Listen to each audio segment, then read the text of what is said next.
begin. Bikkurim, Aleph Sheva. If he set aside Bikkurim and sold his field, he brings but does not recite. And the other from the first, same kind he does not bring, but from another kind he brings and recites. And when Yehuda says, from the same kind he also brings and recites. If he set aside Bikkurim and they were plundered, or they were decayed, or stolen, or lost, or were rendered unclean, he brings others in their stead, but he does not recite. And the others are not liable to the added fifth. If they became unclean in the temple court, he scatters them and does not recite. And whence do we know? Do we know that he is responsible for them until he brings them to the temple mount? Because it is written, "The first of the first fruits of your land you shall bring to the house of the Lord your God." And this teaches us that he is responsible for them until he brings them to the temple mount. If he brought of one kind and recited, and then brought of another kind, he does not recite. Okay.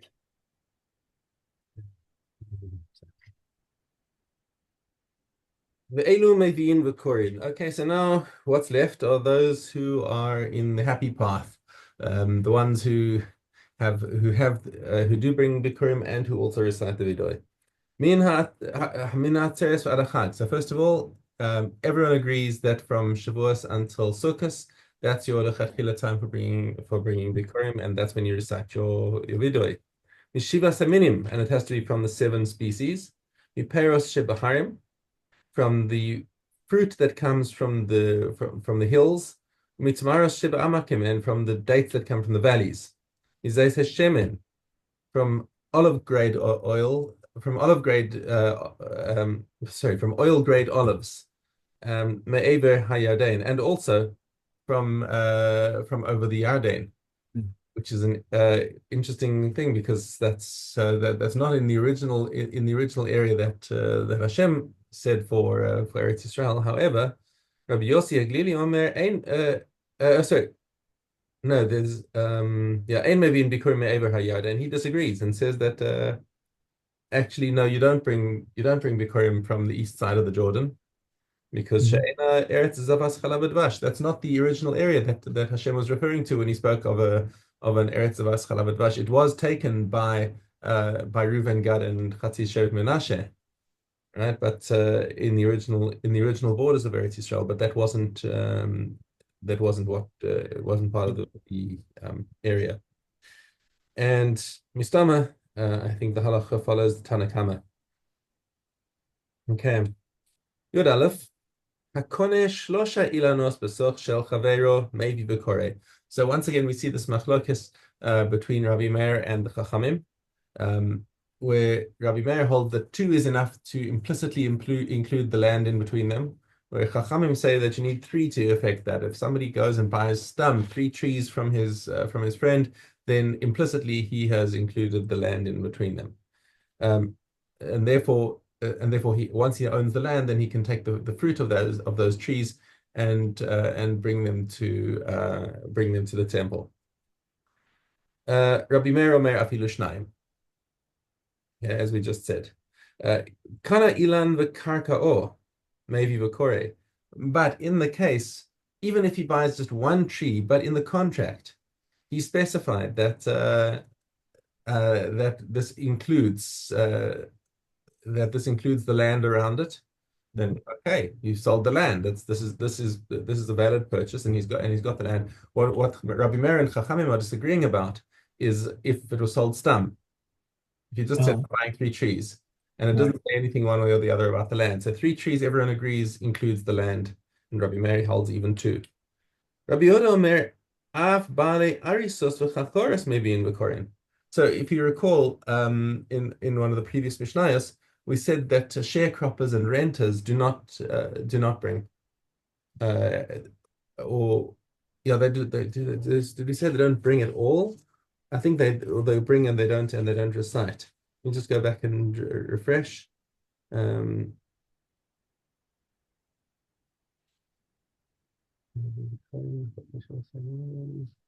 um, Mishna 2. yeah, Mishnah 2. Yeah, Mishnah base. Yeah, Mishnah base. Right. So that they don't bring it all according to the Chachamim. So Rabbi Yehuda is disagreeing with that Mishnah. I don't know why he's brought over here specifically, but maybe because this is under the heading of those who bring and recite.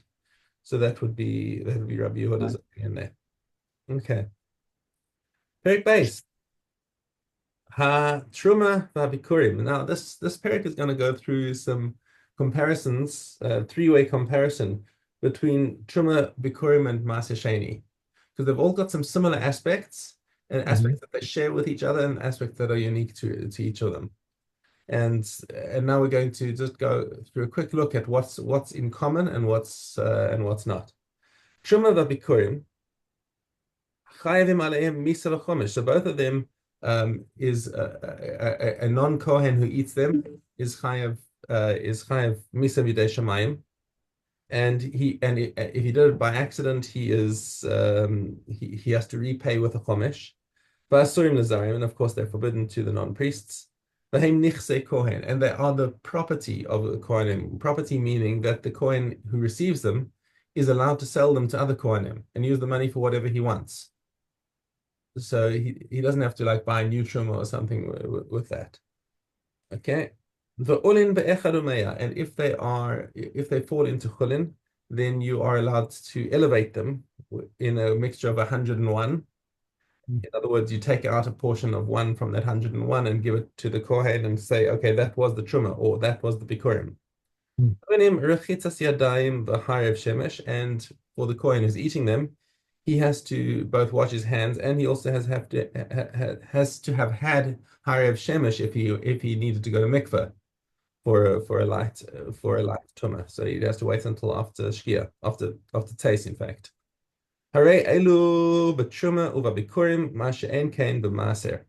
So these apply both to truma and bikurim, but none of this applies to maser, which can of course be eaten by Yisraelim as well.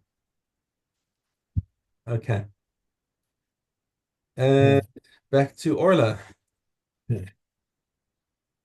Or okay. We have Daled Yudaled. Yosef Abir was one of the disciples of Beit Shammai, and he said, I asked Rabbi Gamaliel the elder when he was standing in the eastern gate, and he said, it never renders forbidden unless it suffices to leaven. If articles were oiled with unclean oil and were oiled again with clean oil, or if they were oiled with clean oil and were oiled again with unclean oil, Rabbi Eliezer says, I go after the first, but the come and say after the last. If leaven of truma and of kilei hakarim fell into dough, and neither this suffices to leaven nor that suffices to leaven, but together they leaven, it's forbidden to non-priests but permitted to priests. And Reb Shimon permits to non-priests and to priests. Okay. And now Ma'aser Sheni.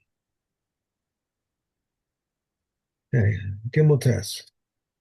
If Ma'aser Sheni, which was brought into Jerusalem, became unclean, whether by an avatuma or by a valahatuma, whether inside or outside, Beit Shammai says it must be redeemed and all must be eaten inside, except that which became unclean by an avatuma outside. But Beit Hillel says all must be redeemed and eaten outside, except that which was rendered unclean by a valahatuma inside. I'm sorry, a valahatuma inside. Okay. And if what was brought with Ma'aser Sheni money became unclean, it may be redeemed. Rabbi Yehuda says it must be buried. They said to Rabbi Yehuda, if Ma'aser Sheni itself rendered unclean may be redeemed, that which was bought with Ma'aser Sheni money should certainly be redeemable. He said to them, not so. If you say so concerning Ma'aser Sheni itself, that which then, I'm sorry. If you said, if not so, if you say so concerning Ma'aser Sheni itself, which when clean may be redeemed at a distance, will you say so concerning the bought with Ma'aser Sheni money, which when clean may not be redeemed at a distance? And if a deer bought with Ma'aser Sheni money died, it must be buried with its hide. Reb Shimon says it may be redeemed if one bought it alive and slaughtered it and became unclean, it must be redeemed. Reb Yossi says it must be buried if one bought it slaughtered and it became unclean, it is like produce. Right. Okay. Come on. And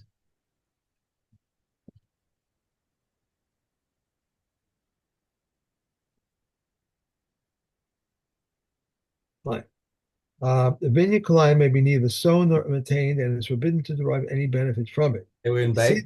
We're starting from base here. Behema. Oh, I'm sorry. A domestic animal with a domestic animal, a wild animal with a wild animal, a domestic animal with a wild animal, and a wild animal with a domestic animal, unclean and unclean, clean and clean, unclean and clean, and clean and unclean are forbidden to plow, to draw, and to drive.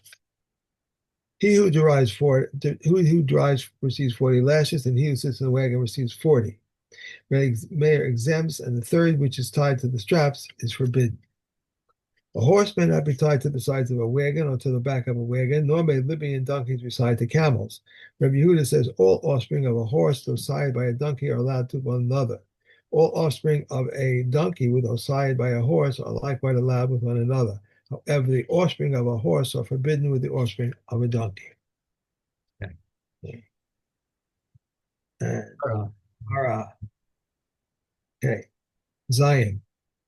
Regarding a trough carved in a rock, we cannot draw water from mekatos from it, nor consecrate mekatos in it, nor sprinkle mekatos from it, and it does not require a sealed covering. It does not disqualify a mikvah. If it was a vessel and one attached it to the ground with plaster, one may draw water from mekatos from it and concentrate mekatos in it, and sprinkle mekatos from it, and it requires a sealed cover, and it disqualifies a mikvah. If the bottom of the trough was perforated and he plugged the perforation with a rag, the water inside the trough is invalid because it is not encircled by a vessel. If one perforated the vessel in its side and plugged the perforation with a rag, the water inside it is valid since it is encircled by a vessel. If one made a rim of clay through the trough and the water went there, it is invalid. If the rim is strong enough that it can be carried with the trough, the water is valid. Regarding two troughs and one boulder, if one consecrated mekatos in one of the trough, the water is in the second trough is not consecrated. If the trough were perforated from one to another with a hole the size of a skin bottle's tube, or if water was flowing over them, even if only a flow is as thin as a garlic peel, and one consecrated mekatos in one of them, the water in the second trough is consecrated. Regarding two rocks at one position near each other and made a trough, and similarly regarding two kneading bowls, and similarly regarding a trough that split in two, the water between them is not consecrated. If he connected them with lime or gypsum so they can be carried as one, the water between them is consecrated. Okay. And okay, yes. The Bechor offering, the Misa offering, and the Pesach offering are offerings of lesser holiness. Their slaughter may be anywhere in the courtyard, and their blood applies one obligation. But he must apply it opposite the base. They differ in the matter of the consumption. The Bechor offering is eaten only by Kohanim, and the Misa offering by anyone, and it may be eaten throughout the city by anyone, prepared in any manner for 2 days and 1 night. The Pesach offering may be eaten only at night, and it may be eaten only until midnight, and it may be eaten only by those registered for it, and it may be eaten only roasted. If most holy offerings were slaughtered on the top of the altar, Rabbi Yossi says it is as if they had been slaughtered in the north. Rabbi Yossi ben Yehuda says from the middle of the altar and northward is as the north, from the middle of the altar and southward is as the south. The mikvah offering would have their kumit separated anywhere in the courtyard, and they are eaten within the curtains by male kohanim prepared in any manner for a day and a night until midnight. The bird katas would be offered at a southwest corner of the altar. It was valid in any place, but this was its place. The corn is served 3 below and 3 above. Below the bird katas and the bird nearing and the remainder of the blood.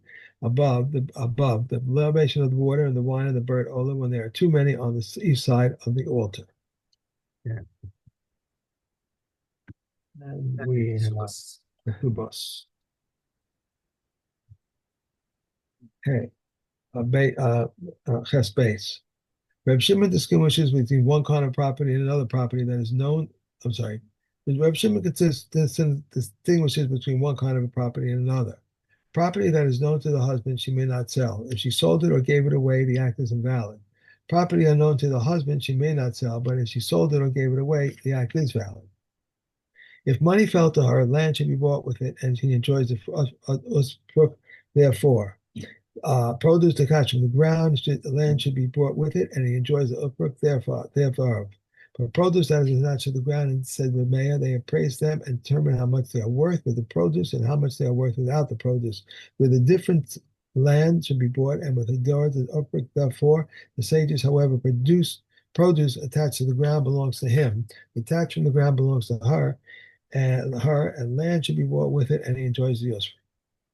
Reb Shimon says, whenever there is an advantage when he marries her, he has a disadvantage when he divorces her. Wherever he has the disadvantage when he marries her, he has the advantage when he divorces her. Produce attached to the ground when he marries her is his. When he divorces, it's hers. Produce attached from the ground when he marries her, it is hers, and when he divorces her, it is his. Okay, and we're done. Okay. Okay. All right. Thank you so much. Well, tov. Sure, Bob, on my way to Yerushalayim. That's it. Have a great day. Thank you. Bye.